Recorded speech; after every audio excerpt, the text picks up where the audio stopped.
Stages of Cognitive Experience by Edgar Dale. Dale's cognitive experience is a visual model that is composed of 11 stages, starting from concrete experiences at the bottom of the cone, then it becomes more and more abstract as it reaches the peak of the cone. Also, according to Dale, the arrangement in the cone is not based on its difficulty, but rather based on abstraction and on the number of senses involved.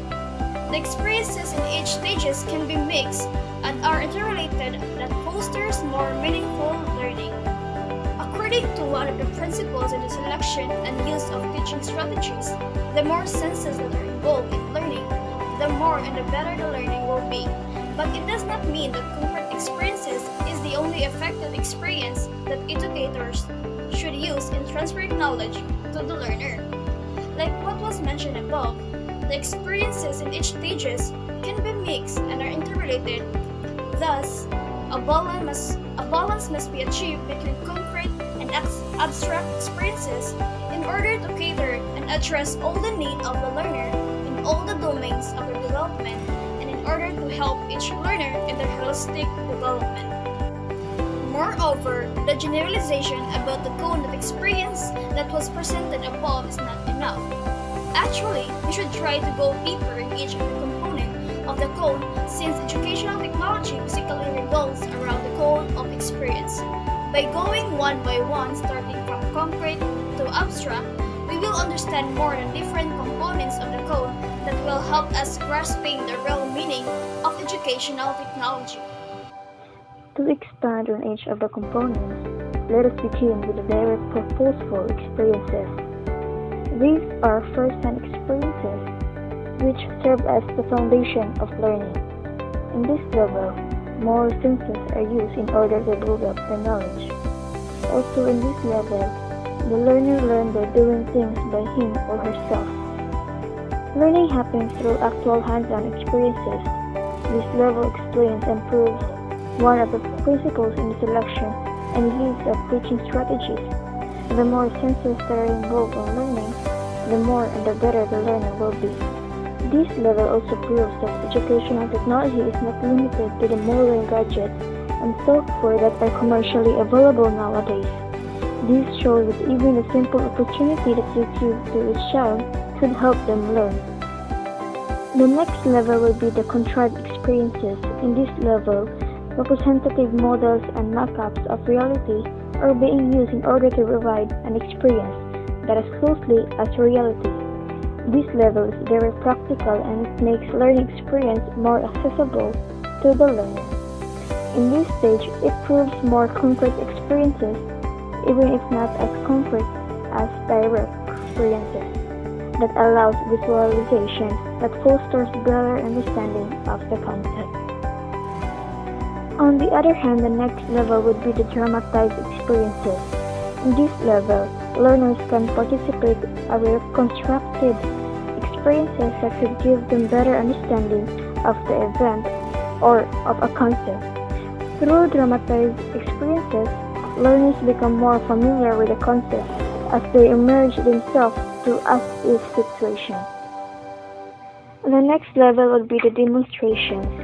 It is a visualized explanation of important fact, idea, or process through the use of pictures, drawings, films, and other types of media in order to facilitate clear and effective learning. In this level, things are shown based on how they are done. Another level will be the study trips or field trips. This level extends the learning experience through excursions and visits in the different places that are not available inside the classroom. Through this level, the learning experience will not be limited to the classroom setting, but rather extended in a more complex environment. The level of study trip is followed by exhibits. It is somewhat a combination of some of the first levels in COM. Actually, exhibits are a combination of several mock-ups and models. Most of the time, exhibits are experiences that is for your eyes only, but some exhibits include sincere experiences which could be related to the direct purposeful experiences. In this level, meanings ideas are presented to the learners in a more abstract manner. This experience allows students to see the meaning and relevance of things based on the different pictures and representations presented. The next level will be the level of television and motion pictures and still pictures, recordings, and radio. I decided to combine these two stages since it is related to one another. Because of the rapid development of the modern technology, a lot of people believe that educational technology is limited to these stages. We are not aware that these stages are only a small portion of educational technology.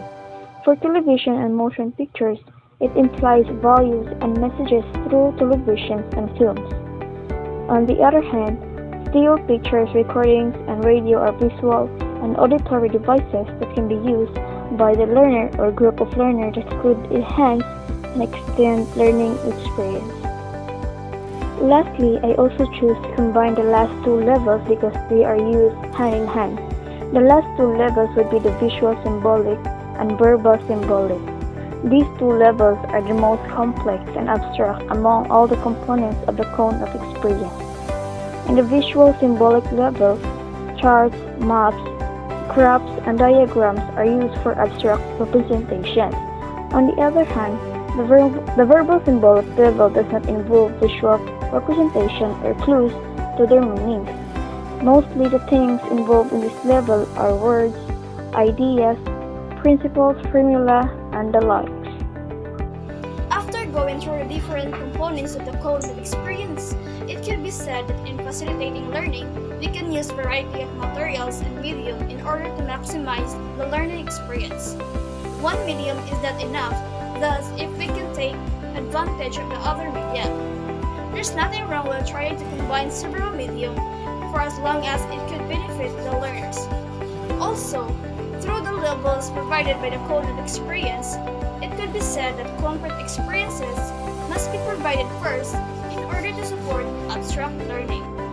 Lastly, staying in the concrete experiences is not even ideal because through providing abstract experiences to the learner, the more he or she will develop his or her higher order thinking skills, which is important for more complex way of thinking and for dealing with more complex life. Through understanding each component of the cognitive experience, it can be said that educational technology is not limited to the modern gadgets that we have right now, but rather it is a broad concept that includes all the media that we can use to attain balance as we facilitate effective and meaningful learning. And that's all for today's video. I hope you learned something from my discussion. Once again, I am Jhoanna Encabo from